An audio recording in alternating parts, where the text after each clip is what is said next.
Pathology of bronchial asthma. Introduction. Asthma एक inflammatory disease है जिसमें हमारे लंग के एयरवेज स्वेल एंड नैरो हो जाते हैं। स्वेल होने के कारण ये एक्सेसिव म्यूकस का प्रोडक्शन करते हैं जो coughing, difficulty in breathing and tiredness जैसे बहुत से सिम्टम को लीड करता है। Next, epidemiology. तो अस्थमा कॉमन है वर्ल्ड वाइड। यूएसए में 4 to 5% पॉपुलेशन अस्थमा से सफ़र करती हैं। यह जनरली अर्ली एज ग्रुप में होता है, जैसे चिल्ड्रंस हो गए। Next, type of asthma. तो इसे मेनली दो मेजर कैटेगरी में डिवाइड करते हैं, extrinsic asthma and intrinsic asthma. Extrinsic asthma को अपन एलर्जिक अस्थमा या एटॉपिक अस्थमा के नाम से भी जानते हैं। इंट्रिंसिक अस्थमा को नॉन एलर्जिक या नॉन एटॉपिक अस्थमा के नाम से जानते हैं। एक्सट्रिंसिक अस्थमा एलर्जेंस और अदर एक्सट्रिंसिक फैक्टर के द्वारा कॉज होता है, जबकि इंट्रिंसिक अस्थमा पॉल्यूटेंट, वायरस या अदर इंट्रिंसिक फैक्टर के द्वारा कॉज होता है। Extrinsic asthma most common type होता है, जबकि इंट्रिंसिक रेयर टाइप होता है। फर्स्टली देखते हैं एटॉपिक अस्थमा। यह टाइप 1 हाइपर सेंसिटिविटी या आईजी इमीडिएटेड टाइप का अस्थमा होता है। यह जनरली एलर्जेंस के थ्रू ट्रिगर होता है। एग्जाम्पल्स हैं पॉलन, मोल्ड, डस्ट या फूड के थ्रू होने वाला अस्थमा। ऑक्यूपेशनल अस्थमा, जो फैक्ट्री या मिल में काम करने वाले वर्कर है उनको होने वाला अस्थमा। अर्ली एज ग्रुप या चिल्ड्रन में होने वाला asthma. Secondly, non atopic asthma. यह जनरली रेस्पिरेटरी यूनिट की डिफॉर्मिटी के कारण होता है। यह वायरस, पॉल्यूटेंट, स्ट्रेस और अदर इंट्रिंसिक फैक्टर के थ्रू ट्रिगर होता है।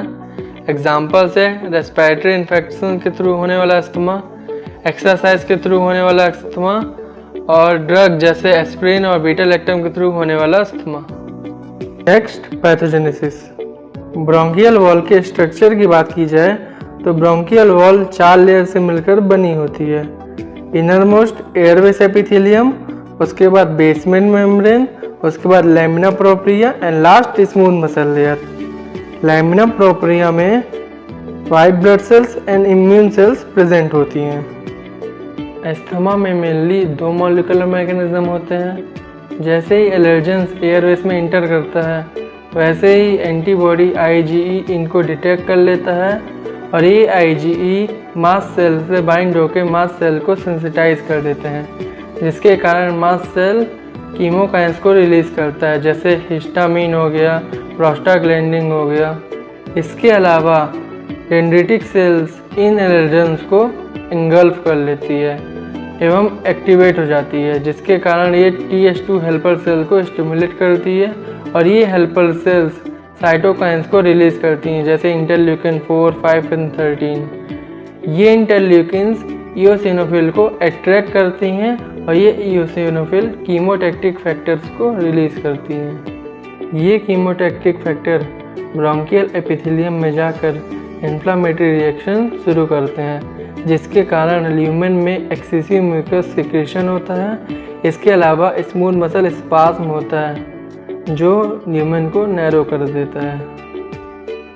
इनिशियली ये चेंजेस रिवर्सिबल होते हैं, बट कुछ महीनों या सालों में ये इरिवर्सिबल हो जाते हैं और बेसमेंट मेम्ब्रेन को ये चौड़ा कर देते हैं। Next, neutrophilic asthma. यह न्यूट्रोफिल के द्वारा कॉज होने वाला अस्थमा है जो हाईली इन्फ्लामेटरी एंड फैगोसाइटिक होता है। इस अस्थमा में इंटरल्यूकिन 8 इम्पॉर्टेंट रोल प्ले करता है। न्यूट्रोफिलिक अस्थमा मोर सीवियर होता है as compare to eosinophilic asthma. Next, morphology. Grossly देखा जाए तो अस्थमा में लंग ओवर एक्सटेंडेड हो जाते हैं और एयरवेज थिक टीनेसियस म्यूकस प्लग से फिल्ड हो जाते हैं। माइक्रोस्कोपिकली देखने पर म्यूकस प्लग में डिस्क्वेमेटेड एपिथेलियम सेल देखने को मिलते हैं। इसके अलावा स्पाइरल ट्विस्टेड स्ट्रिप्स मिलती हैं जिसको कर्चमैन स्पाइरल कहते हैं। स्पूटम टेस्ट कराने पर डायमंड शेप के क्रिस्टल मिलते हैं जो इओसिनोफिल के डेरिवेटिव होते हैं, जिन्हें चारकोट लेडेन क्रिस्टल्स भी कहते हैं। Next, complication. लंग के ओवर डिस्टेंशन के कारण एम्फाइसीमा, क्रॉनिक ब्रोंकाइटिस, न्यूमोनिया या ब्रोंकियोक्टेसिस कॉज हो सकता है। Next, investigation. Pulmonary function test, complete blood count, eosinophil increase मिलता है ब्लड में, sputum test, eosinophil large number में प्रेजेंट रहता है स्पुटम में, चेस्ट एक्सरे कराते हैं, कोई डायग्नोस्टिक फीचर नहीं मिलता बट डिफरेंशियल डायग्नोसिस के लिए इम्पोर्टेंट होता है। स्किन हाइपर सेंसिटिविटी टेस्ट कराते हैं एलर्जी कॉज के आइडेंटिफिकेशन के लिए। So these